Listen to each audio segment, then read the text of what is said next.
A live church is a church which is conducting a campaign.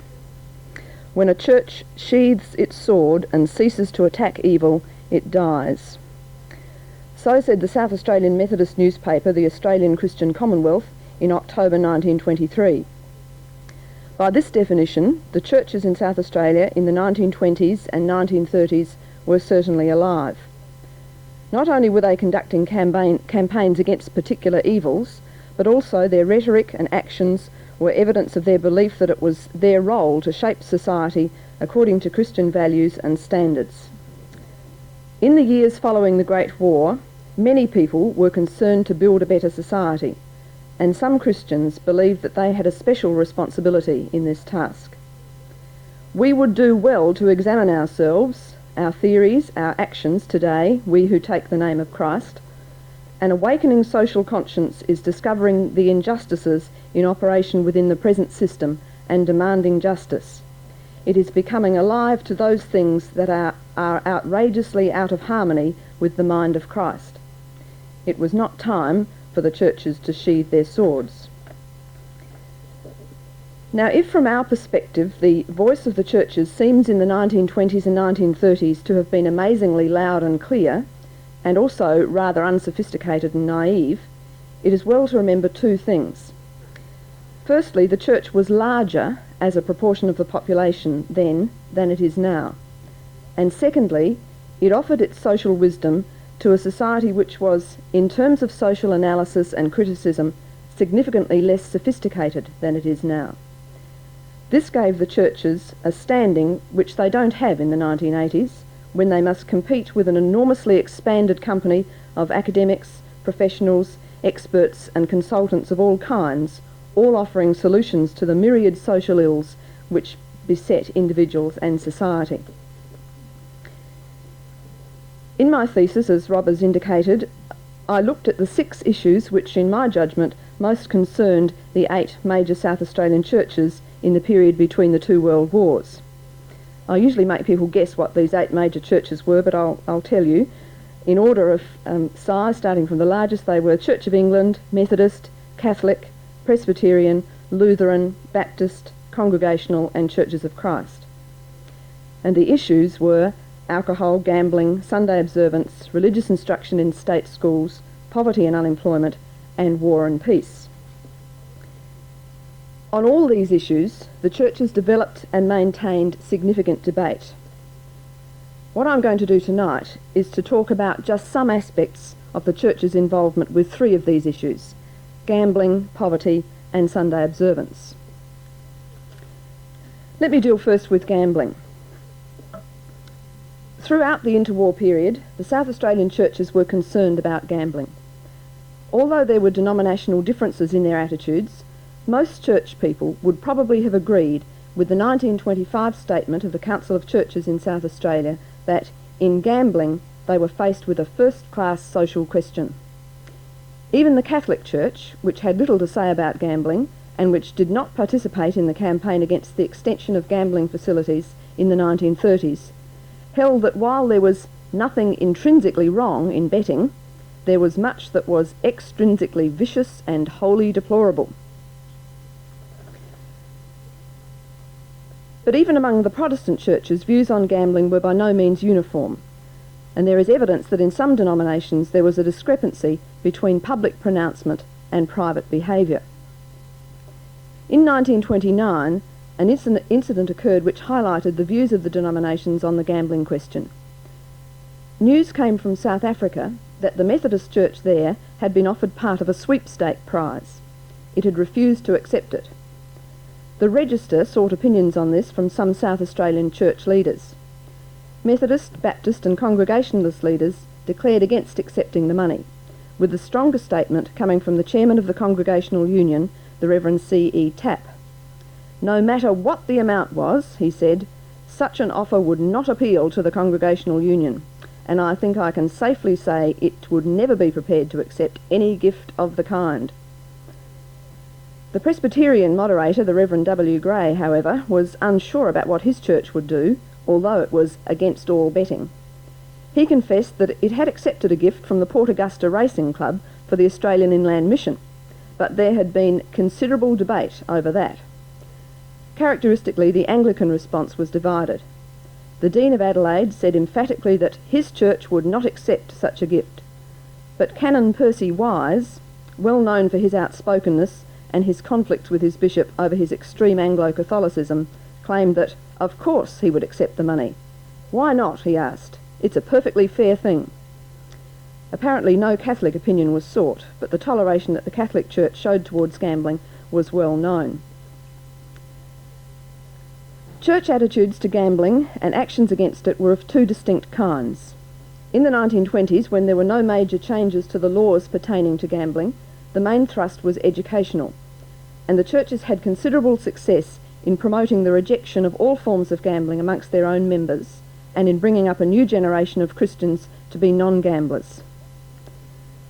What the evangelical churches tried to instill in their members and adherents in the 1920s in relation to gambling... Sorry, I've missed out a sentence.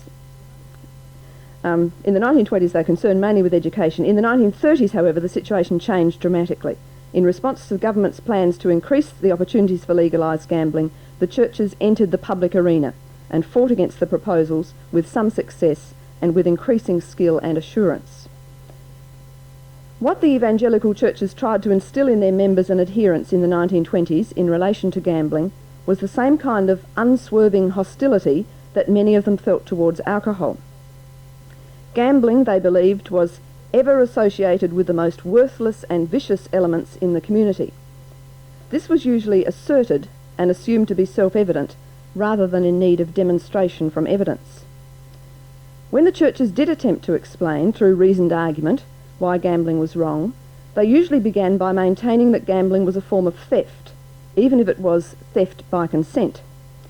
It was a one-sided bargain, in which the bettor tried to procure someone else's property without offering something equivalent in exchange. This was surely an antisocial and inadequate means of redistributing wealth. The Australian Christian Commonwealth, in a leading article in which it reminded Methodists that they should stand firm against all forms of gambling, declared it to be certainly immoral if for a shilling invested one receives a house or a motor car or some work of great value. Beyond that, gambling was unacceptable because it destroys love and creates avarice, and, as the Australian Lutheran warned, was usually connected with the sin of covetousness. Furthermore, as commentators from several churches suggested, gambling was an abuse of the stewardship over our earthly goods entrusted to us by the Lord. In addition to these arguments which established gambling as a personal sin, was the powerful case against gambling that arose out of observing what it did to the lives of those who were heavily involved in it. It was a problem for society as well as a sin for Christians. Even if the intrinsic immorality of it could be questioned, as it was by some, its results could not. Those churches with well-established mission work in the inner city and poorer suburbs, which gave them significant contact with the down and outs, were in a good position to observe this and draw moral lessons from it.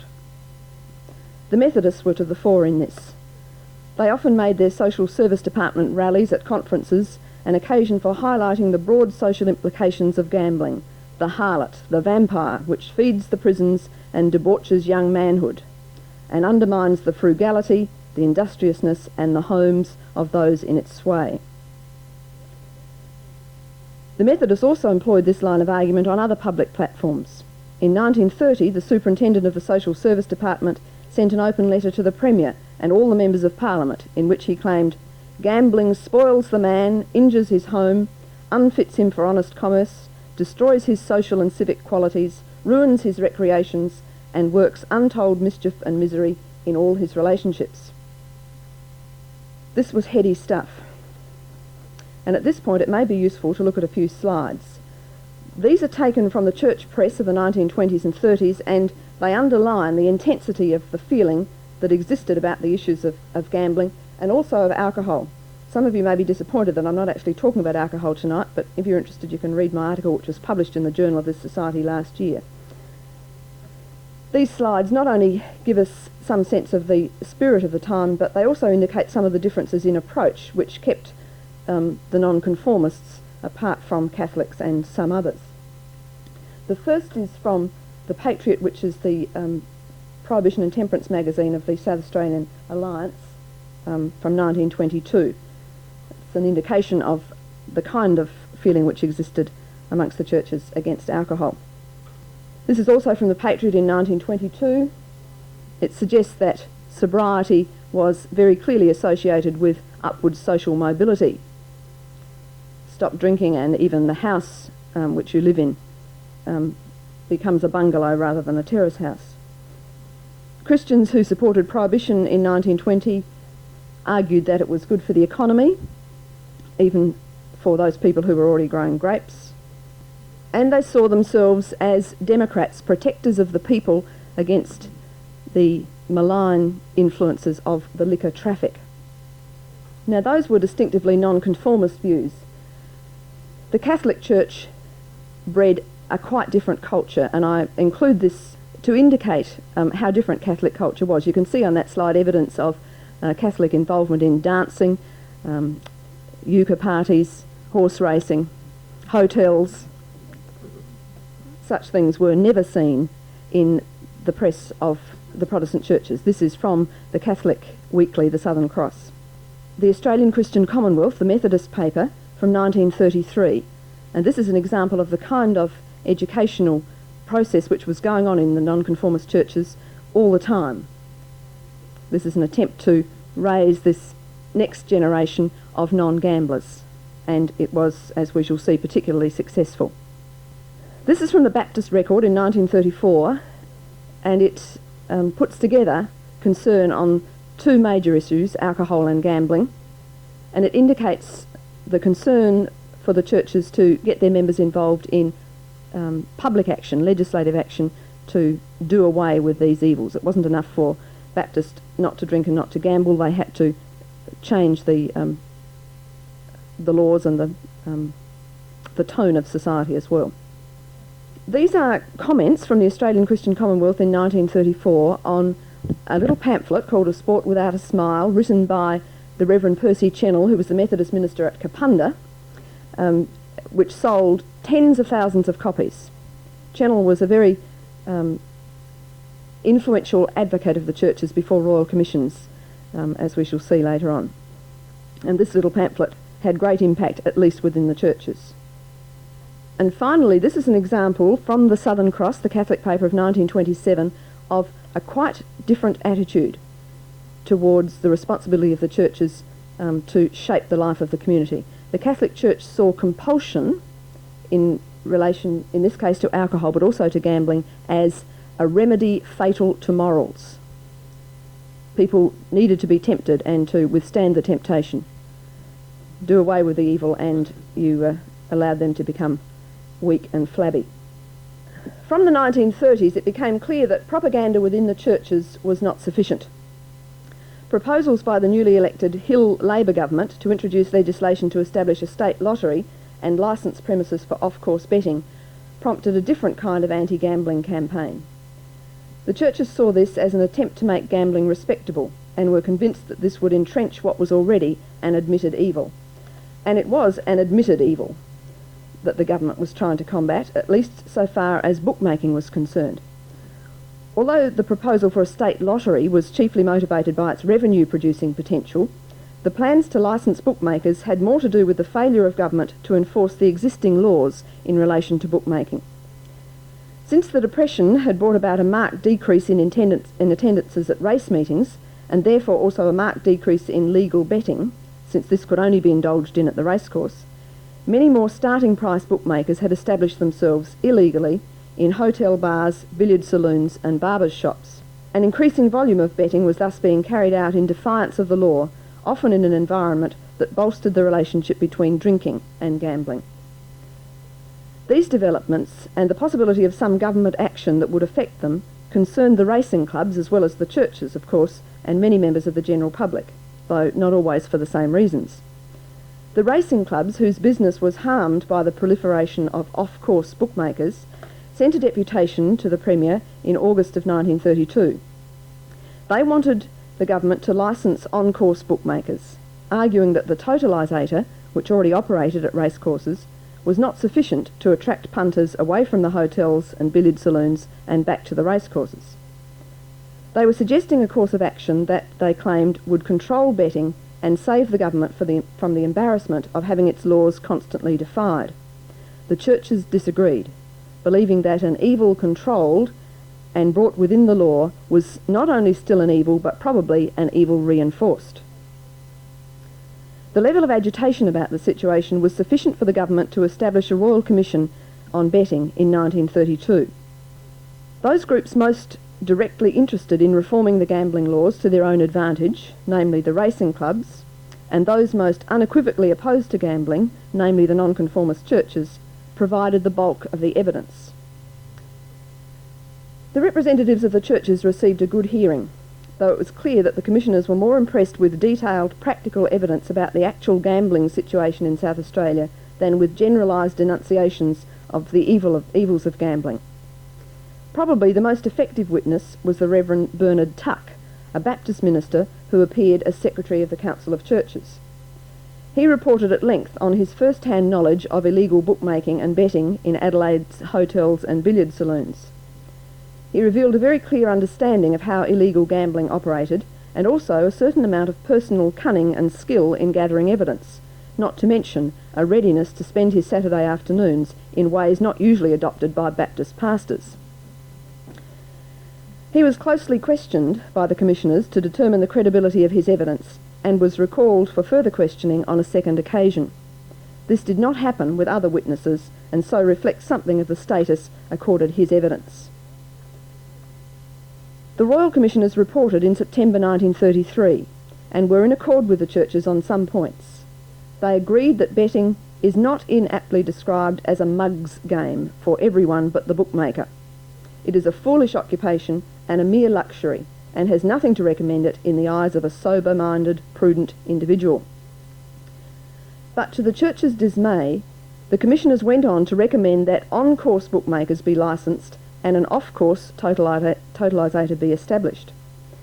They assumed that gambling was impossible to stamp out, but that it could be controlled and brought within the law. They believed that the illegal bookmakers would be driven out of business, and thus gambling would be cleaned up. Well, they were too optimistic by far. The new legislation of November 1933 did not follow the Royal Commission advice about an off-course totalisator, but it established a betting control board with the power to licence bookmakers who could operate at racecourses or from registered off-course premises, which quickly became known as betting shops. Thus, by the end of 1933, despite the opposition of many church people and their impact on the Royal Commissioners, the machinery had been set up in South Australia to legalise and administer bookmaking. It worked so well that by June 1934, 220 betting shops had been established throughout the state. The rapid spread of the betting shops caused a good deal of alarm among many people within and without the churches. As early as February 1934, the Advertiser claimed editorially that there is no escape from the conclusion that the policy thus far pursued by the board is in many respects most gravely mistaken. The fact was that the new betting shops increased the amount of betting without getting rid of the illegal bookmakers. But with no new legislation pending, no state election due until 1938, and no commission or inquiry to which to submit evidence, the churches were, for the time being, without an effective way of opposing the betting shops or impressing their views on the government. But they didn't have to wait for long. In 1936, a Royal Commission on Lotteries was appointed, and representatives of the evangelical churches were to the fore amongst those giving evidence. The report of the commissioners indicated that they were impressed by the evidence of the churches, and also that they recognised as legitimate the churches' claim that it was proper for them to be involved in determining the nature and quality of community life. They concluded that the existence of a strong belief held by large members of the community that gambling is in itself wrong cannot be wholly ignored or treated lightly. It must be recognised that the clergymen and church workers and others who adhere to this belief play an important and desirable part in the religious and social life both of the individual and the state. The establishment of a lottery under government sanction would, in their opinion, tend to increase their difficulties and lessen their power for good. A generation later, as many of you will remember, when a state lottery was established in South Australia, there was little recognition of such a key role for the churches in the community. But the Commission of 1936 recommended against the establishment of a state lottery in South Australia, and the government accepted its advice. The final test of strength in the 1930s came with a second Royal Commission on betting in 1937. Some of those giving evidence for the churches were by this time experienced witnesses, and the preparedness of some clergy to enter the lion's den in order to gather evidence was again demonstrated. The Reverend Percy Chennell and Pastor H.R. Taylor reported on their excursion to the Trots, a prolific breeding ground for gamblers. Pastor G.T. Fitzgerald told of a Saturday afternoon spent enjoying the atmosphere of the betting premises. Many argued that the effect of the Betting Control Board had been to make betting more respectable. As Fitzgerald put it, there are people now prepared to go into the betting shops who would not have sneaked into a hotel or a cellar or a lavatory for an illegal bet. Percy Chennell dazzled the commissioners with 2 days of complex, carefully referenced economic argument, which took up 33 pages of the report, but none of this was to any avail. The commissioners concluded that the present facilities for off-course betting have created a state of affairs which is deplorable and has given rise to social evils, but they could recommend no curative action. They believed that the ideal must give way to some extent to the inevitable. The government accepted the Commission's advice and did nothing to curtail the activities of licensed bookmakers. It was a victory for expediency over principle. The churches were nonplussed, but not defeated. In 1939, on mainly Methodist initiative, a new organisation was formed, the United Churches Social Reform Board. Its object was to coordinate and marshal the resources of the churches for the elimination of social evils and the promotion of moral and social legislation. The United Churches Social Reform Board, the Council of Churches and the Methodist Social Service Department urged the government to close the shops, arguing from the necessity of preserving the material, moral and spiritual resources of the state in the grave crisis which the war had produced. And the government acted. Within 9 months of the outbreak of war, the betting shops were closed, except on Saturday mornings. The war did what all the lobbying and royal commissions of the 1930s failed to do. And more action was to come. The board continued to agitate and to lobby for further reforms, arguing for curtailment for the duration of the war of all legalised betting, horse racing and consumption of liquor.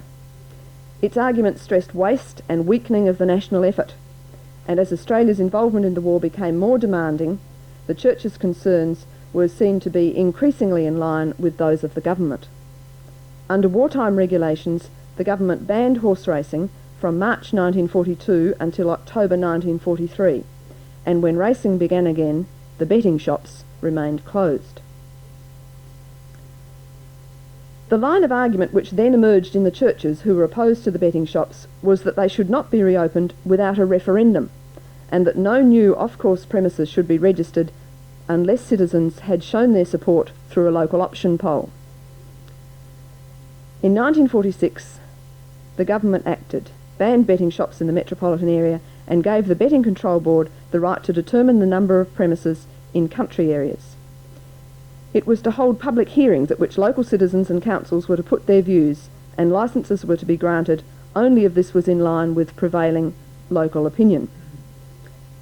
By the 31st of July 1948, which was the date by which decisions had to be made about the betting shops, 83 such inquiries had been held, and the United Churches Social Reform Board, under the leadership of the Reverend E.H. Woolacott, working through local churches, had prepared evidence for and participated in every one of those hearings.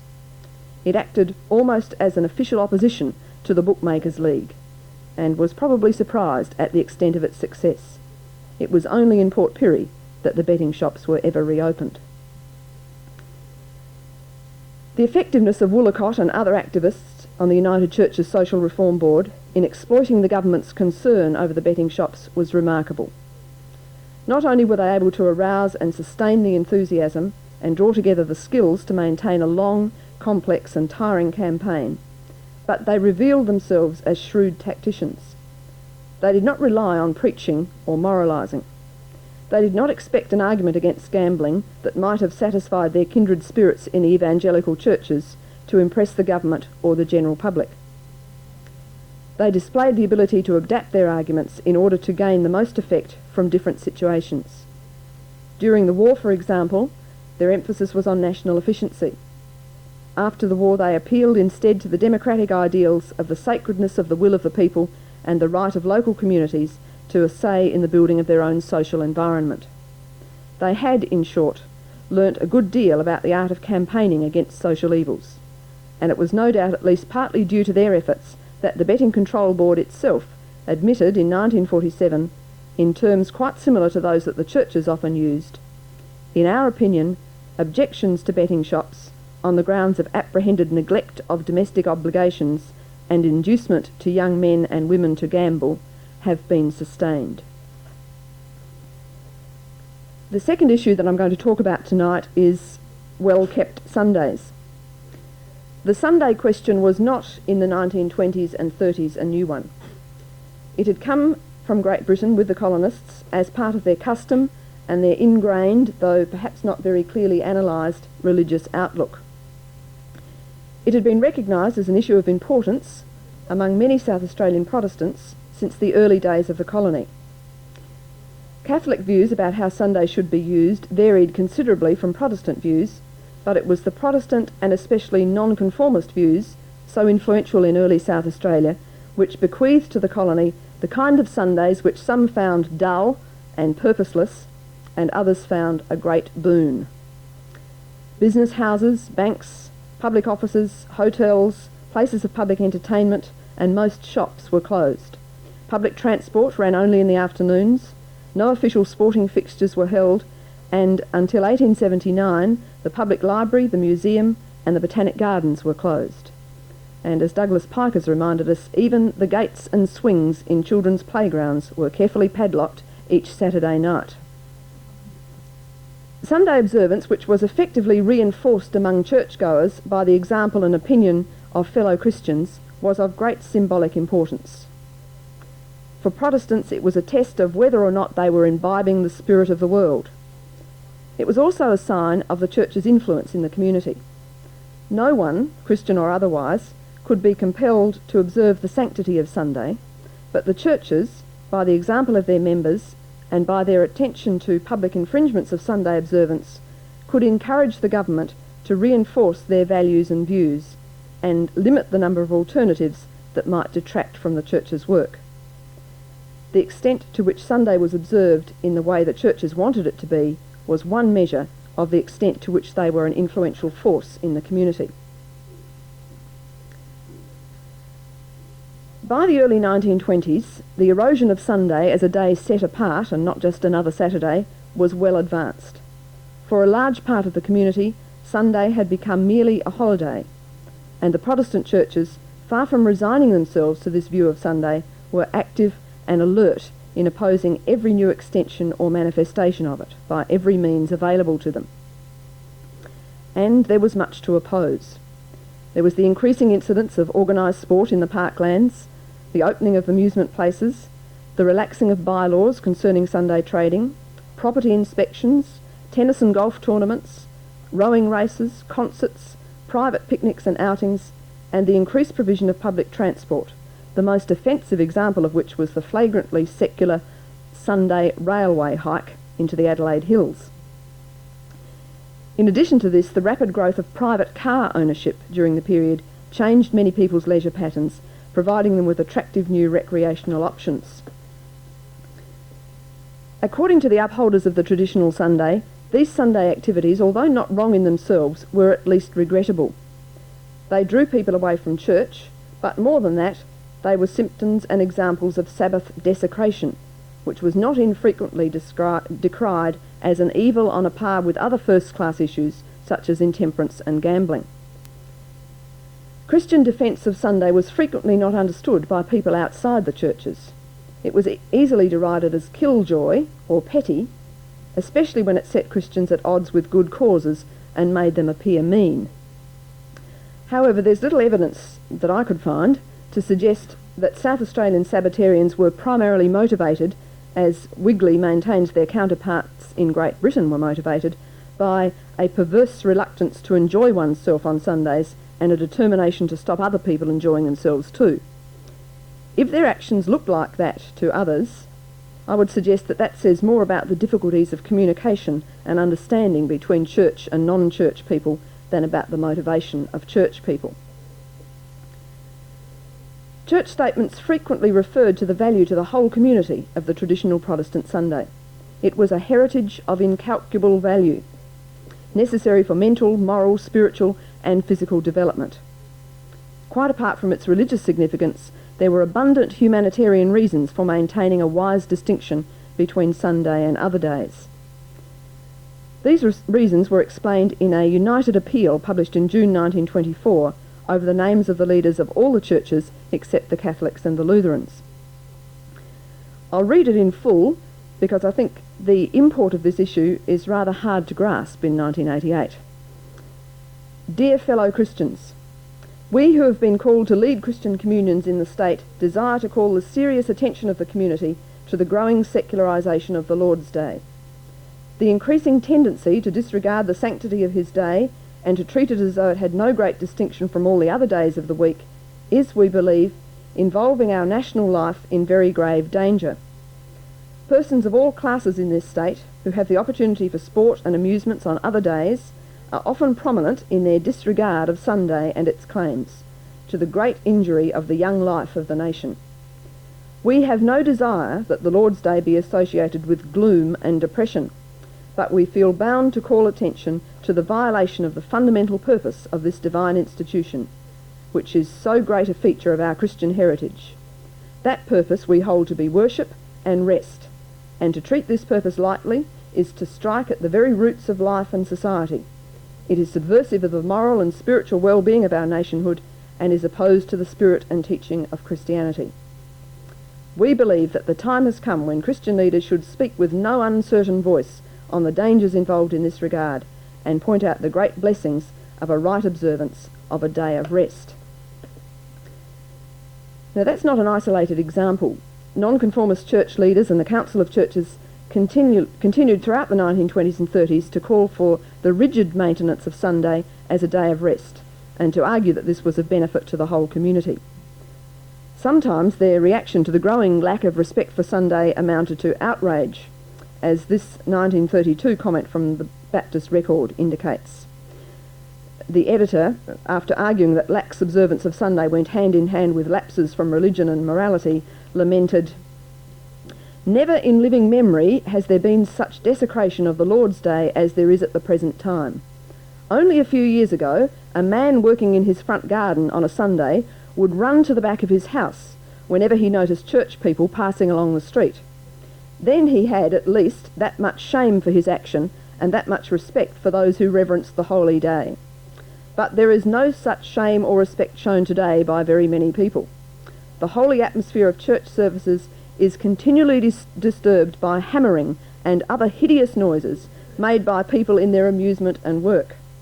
Picnic parties drive noisily by open church doors, and young men and women on a fine Sunday morning, swinging tennis rackets, mingle shamelessly with worshippers going to and from the house of the Lord." Of course, not all Christians or all churches took this view, and Sunday was in fact an important focus of the differences between Protestants and Catholics. For Catholics, as for Protestants, remembering the Sabbath day and keeping it holy was a serious religious duty, but it was a duty which was fulfilled differently, in ways which were determined by class and cultural traditions, as well as by different theological emphases. To many Catholics, the Protestant Sunday was wowserish and middle class and reflected a lack of understanding of ordinary working people's needs for recreation and enjoyment. To Protestants, the Catholic Sunday seemed to reduce worship to a rather perfunctory act, reflected a low view of the role of the laity in the life of the church, and, they believed, undermined the influence of the church in society. The churches found Sunday observance a difficult issue to deal with. It provided them with no clear and tangible goals, such as the maintenance of 6 o'clock closing or the abolition of the betting shops. It was not something which could be decreed, and it was always difficult to explain. An incident which occurred in 1932 illustrates these difficulties. When 5 people died in a yachting accident off Glenelg early in 1932, the popular entertainer Gladys Moncrieff organised a concert to raise money for a lifeboat to minimise the chances of any further such tragedies. The concert was held on a Sunday evening, and it was sold out. It raised £250 and encouraged further subscriptions to the lifeboat fund. It was patronised by the Premier, who, along with many others, praised Moncrieff's initiative and generosity. The Council of Churches, however, was seriously perturbed and sent a deputation to the government in an effort to prevent a repetition of such concerts and preserve the sanctity of the Sabbath. Such commercialisation of Sunday was something against which the churches should studiously set their faces. The Baptist Record and the Australian Christian were quick to agree. The Advertiser and a sub-leader did not condemn the concert and suggested that all life is a matter of compromise, and this matter of Sabbath observance is the most conspicuous example. But neither did it condemn the Council of Churches' actions, and in fact implied its support by claiming the Sabbath rest is a precious heritage that must not be lightly thrown away. Wedges of all kinds are steadily pressing in their thin end. Things that were not tolerated a generation ago are matter of course today. On the same day, the Advertiser published a letter from the Reverend E.A. Davies, Secretary of the Council of Churches. Davies praised Moncrieff's intentions, but presented a strong argument in support of the Council's stand. If there is to be a universal day of rest, it follows inevitably that there must be restrictions on the demands made by some on the service of others. Protection involves restriction. It is a question of limited freedom for Sunday pleasure seekers or forfeited freedom for Sunday workers. The weakest and poorest are likely to become Sunday serfs, the strongest and richest Sunday oppressors. It is therefore legitimate and necessary to seek legislative protection for the universal day of rest. Presumably, the hundreds of people who attended the Moncrieff concert, as well as those who attended Sunday concerts to raise money for the unemployed, or who continued to make unnecessary demands on the services of others on Sundays, remained unimpressed by such claims. In any case, they did not join battle with Davies or the Council of Churches through the columns of the Advertiser. Ironically, the only person who did that was a church member for over 30 years from Stockport. Her letter suggested that for ordinary people inside the church, as well as for those outside it, the views of church leaders were sometimes incomprehensibly high-minded. How could anyone, she said, I'm presuming it's a she, much less a Christian church, object to that grand concert given on a Sunday in aid of a worthy and needy cause by Miss Gladys Moncrieff? Why spend time in raising trivial points? Better to employ it in good works. I am sure that 9 out of 10 broad-minded Christians are blessing Miss Moncrieff and all who assisted her. I have all due respect for the Lord's Day, but in times of distress I would scrub, wash, iron and do any such work whatever to help a good cause on the Sunday. The churches were fighting a losing battle against Sunday desecration. The first sign of a serious cave-in came as early as 1926, when some Anglican Sunday schools began to meet in the mornings instead of in the afternoons. The change was in recognition of, or resignation to, the impact of motor cars and improved roads on afternoon Sunday school attendance. Such an accommodation to the world, however, was neither approved nor imitated by nonconformists. As the Methodist Social Service Department piously proclaimed in 1936, there was no substitute for the best, and Christ's way of winning men was not by lowering the standard to their level, but by making high demands on them.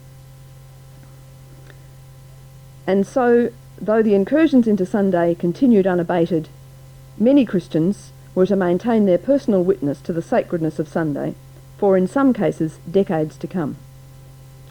They were to do so in an environment which made such a witness increasingly difficult to maintain or to explain, and with increasingly little support from civil authorities and the community at large. For its advocates, Sunday observance was part of a coherent and forward-looking view of the world. However, in the light of the rapidly changing opportunities for leisure and entertainment in the 1920s and 1930s, and the church's declining formal impact on society, it looked to others like a desperate and pointless rearguard action. In time, the churches conceded defeat. Concern about Sunday observance faded into the background as other social issues attracted their time and energy, and individual Christians gradually adapted at least some of their Sunday behaviour to the prevailing social patterns. And finally, this is a bit like a sermon, it's got 3 points: soup kitchens. Poverty and unemployment concerned many people in the community. People didn't have to have any kind of religious commitment or understanding to see poverty and unemployment as significant social issues. And the churches did not need the Great Depression to convince them that they ought to be doing something about these things. Welfare activity in response to the needs of the poor had long been an accepted part of their work. The scope of this church welfare work was small in the context of the total welfare scene, in which the state was by far the largest provider. However, the churches were far and away the biggest providers of non-government welfare. Church welfare agencies ranged from small Dorcas societies in which the women of a local congregation gathered to sew and remake clothing for distribution amongst the poor in their district, to comparatively large and complex organisations like the Methodist Central Missions. These missions and similar organisations in other denominations were primarily evangelistic churches, which geared their message to the unchurched inner city and suburban poor. Along with their informal services, bright music and lively sermons, they offered hot meals, second-hand clothing, emergency relief, employment opportunities, home visiting, and even a little of what now would be called counselling and crisis care. The Anglican and Catholic churches tended to provide not missions of the kind I've just described, but residential specific purpose institutions such as orphanages, refuges, and homes for various classes of the needy. Why did the churches engage in this work? They did so because they took seriously the biblical injunction to care for the widow and the fatherless, and to feed the hungry, visit the sick, and clothe the naked. According to both Jewish and early Christian teaching, such acts of charity were more than desirable. They were actually signs of genuine faith. What the churches generally failed to do, however, was to recognise the more radical implications of the biblical challenge. They did not grapple seriously with questions of social reform, let alone of radical restructuring of society in order to eradicate the causes of injustice. Their chief emphasis remained an essentially individualistic and conservative one: to provide food and clothing parcels for the family of the drunkard, the gambler, or the unemployed, to care for the widow and the orphaned, and to urge them all to a more productive life through the embracing of the Christian gospel. They did not usually reveal an understanding of the differences and links between symptoms and causes of poverty and need, nor of the ways in which their own life or political stances implicated them in the sufferings of others. This lack of awareness does not, of course, call into question the sincerity or compassion of church people in the 1920s and 1930s. They were people of their time, and therefore, in the main, they shared with the rest of the community the tendency to look for individual and moral rather than social and structural explanations of problems. Like many others, they assumed the neutrality of the political and social system. That many church people cared about the distress of others with whom they came into contact, or to whose suffering they were alerted by their mission and social service agencies, is undeniable. That they did little to change social conditions is understandable. Even if Christians recognised that as a duty to which the gospel pointed, and many of them did not, knowing what to do or how to do it was overwhelmingly difficult. Caring for suffering individuals was much easier to do. Caring for suffering individuals was, they believed, also a way of permeating society with a better spirit, the spirit of Christian love, which alone could solve our social and industrial problems. The frequency with which this sentiment was repeated in the church press and at conferences and assemblies suggests that permeating society with a better spirit was seen as something within the reach of Christians. Reordering society's structures was not. Furthermore, it could not be labelled as political and therefore outside the province of the Church. It meshed with the evangelical position that underlay most Christian concern for the poor and needy. This position was succinctly expressed by the editor of the Australian Christian, which is the Churches of Christ paper, in 1920 in an article headed "Revolution by Redemption." "We remain convinced that in the gospel of Christ lies the cure for the world's ills. Regenerate the individual and save him for service. That is the scriptural order. There is no way to save the community other than by saving the individuals which compose it." And at this stage I have a couple more slides to show you. This is from the Australian Christian Commonwealth in 1937. It sums up the basic position and motivation of the churches in their welfare work. For those of you who are not well versed in the scriptures, the end of the quotation is, "You did it unto me. Inasmuch as you did it unto one of the least of these, you did it unto me." These are the words of Christ which stood behind much of the church's social welfare work.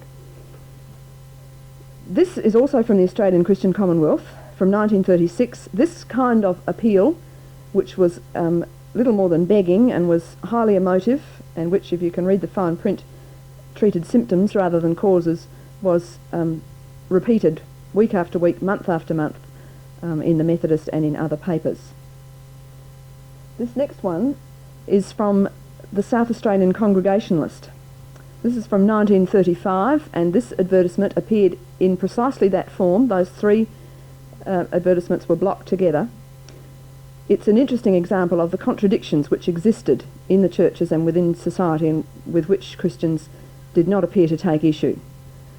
Whitfield's Institute at Hindmarsh was the biggest of the congregational welfare agencies. Congregationalists whose children never went hungry were asked to give what they could to that, and presumably they were also expected to send their sons and daughters to schools such as Wilderness or King's College. My contention is that the Depression did little to seriously challenge the thinking of the churches on poverty and its associated problems.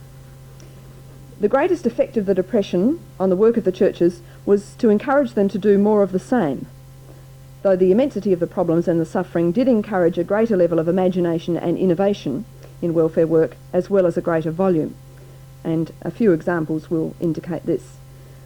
I haven't time to tell you about the work of the local churches, but all the churches, though sometimes suffering considerably themselves, stepped up their local efforts. The church press is full of reports of this activity, and people whom I interviewed often recall this as their church's most significant contribution to welfare work during the Depression. In addition to the local work, some denominations mounted or supported large-scale welfare schemes in areas of particular need. Perhaps the most famous of these was Samuel Forsyth's Kaipo Colony, a rural and industrial training scheme for unemployed men.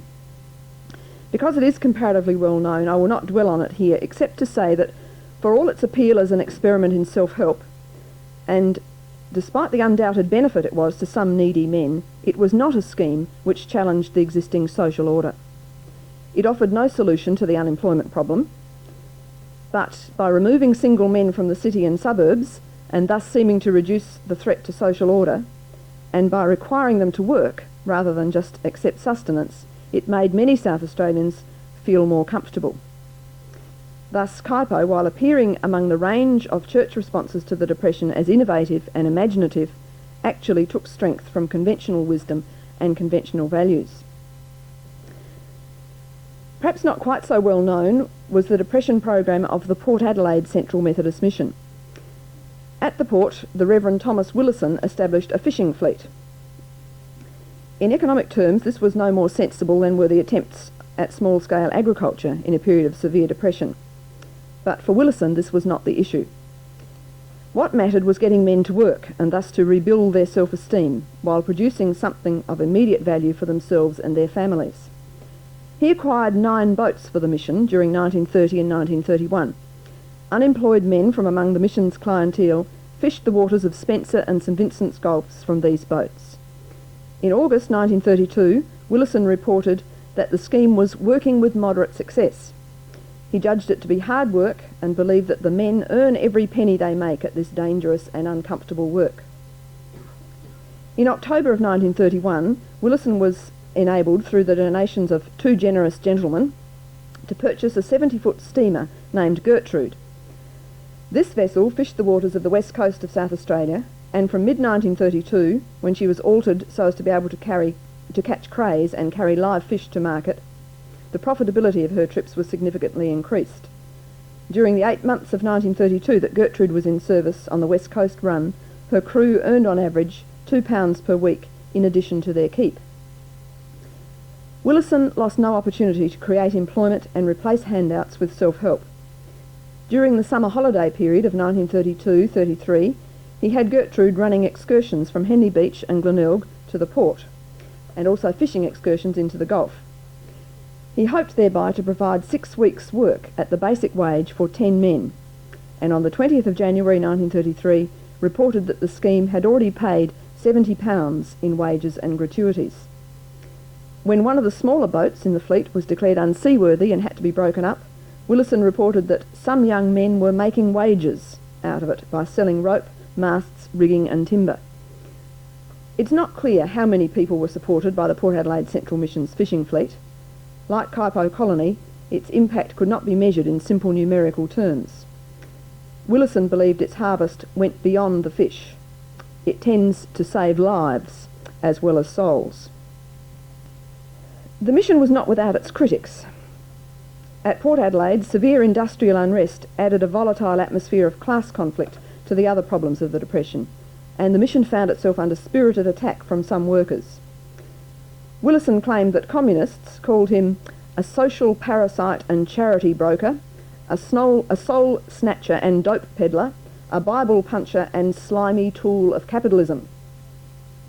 This did not encourage him to reflective analysis of his work or of the general approach of the churches to welfare and reform.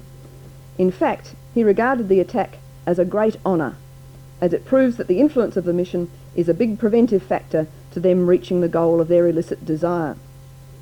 In the meantime, he was convinced that the mission was fighting the battles of the Lord against a dangerous and unscrupulous enemy.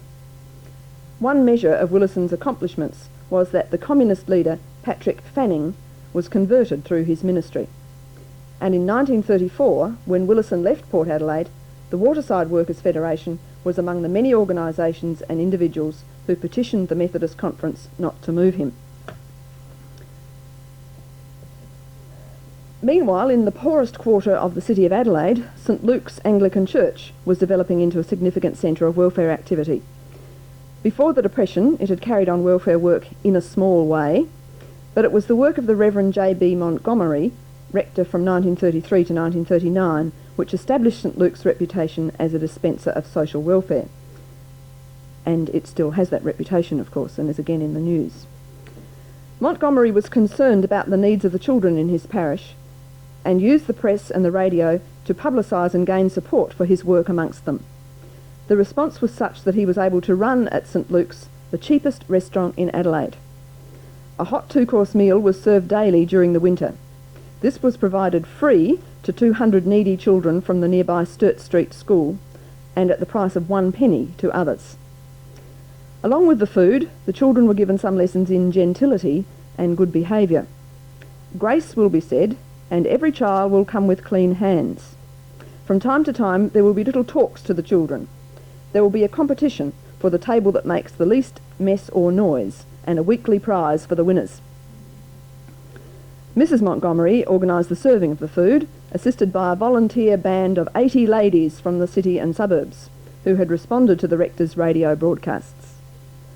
And St Luke's also ran a clothing shop, and Mr. Montgomery organised an annual boys' camp in the country. And I could give you many other examples. Although the response of the churches to the Depression reflected a fundamentally conservative approach to social and economic questions, not all church people were content with this. In fact, the Depression provided the impetus for the emergence of a lively and significant debate about what the church's response and role should be. While searching for cures for poverty and unemployment, church leaders demonstrated distinct ideological commitments and took stances which were clearly political, although some of them were scarcely aware of this. The dimensions of the debate can be illustrated by looking briefly at the strong conservative line which developed within the Church of England and the radical dissenting views voiced in several places, but most strongly within Congregationalism. From 1931, the Anglican Bishop of Adelaide, Nutter Thomas, and a leading Anglican layman, Archibald Grenfell Price, provided sustained and influential support for the view that Australia needed a return to God and to the standards of Christ, and that these were not concomitant with radical economic policy such as was being developed by some sections of the Australian Labor Party. Grenfell Price was chairman of the South Australian Emergency Committee, which worked during 1931 to defeat the Scullin government. Price had the approval of the bishop for this work and used his status within the Church of England to promote his political views and equate them with Christian views. The bishop himself adopted an uncharacteristically high public profile in the face of the crisis of the Depression. He condemned arbitration, the basic wage and unemployment relief, and called for sacrifices, especially from the workers, whom he believed were inclined not to do their bit. Underlying his views were assumptions shared with the ruling class that society's problems were moral and individual, rather than social and structural. Research in other states of Australia has indicated the very considerable extent to which the Church of England shared a common ideology with political conservatism, and the difficulty which dissenting voices within Anglicanism had in gaining a hearing or provoking a response.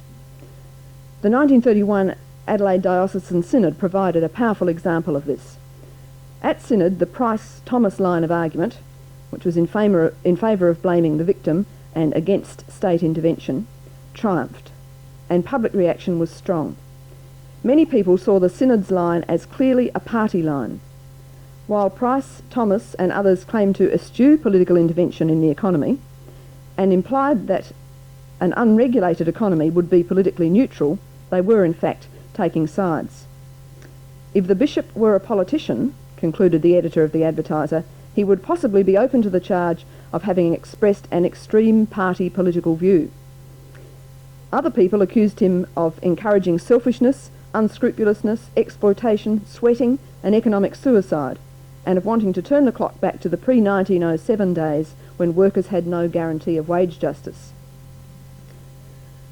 On the other side of the debate were those Christians, admittedly very few in the 1930s and perhaps in the 1980s, who were refusing to believe that the poor are poor because they are debauched, lazy and wicked, and were asking what was wrong with the structure of a society which makes fortunes for the few and idle lines of unemployment for the many. Within the Congregational Union, two ministers, Pratt from Broken Hill and Bailey from Barmera, consistently asked such questions and went further than that to suggest that what the Church was doing in the area of social welfare was mere ambulance work, which did nothing to challenge the corporate blasphemy against God of poverty and unemployment. They urged the Church to work away at changing the whole social order and urged Congregationalists to drop such pauperising palliatives as Whitfield's. Whitfield's was sacred territory, and this won them some enemies, of course. But there were sufficient like-minded people in the churches to support the formation of two organisations which tried to grapple with the need for structural change. These were the Interchurch Social Research Council, formed in 1936, and the Society Working for a Christian Social Order, formed in 1938. For a variety of good reasons, these organisations were short-lived, and their effect on the general life and thought of the churches was minimal. At the end of the period, when something like normal conditions had been restored, the churches were doing much the same as they'd been doing before. The missions and welfare agencies still resorted to begging and handouts. Innovative and self-help projects were winding down or had been abandoned. The poor still appeared as weak and sinful individuals needing to be saved, rather than as victims of an unjust society which needed to be transformed. The radical and prophetic voices were muted. If the Depression had provided opportunities for learning, the churches appear not to have grasped them.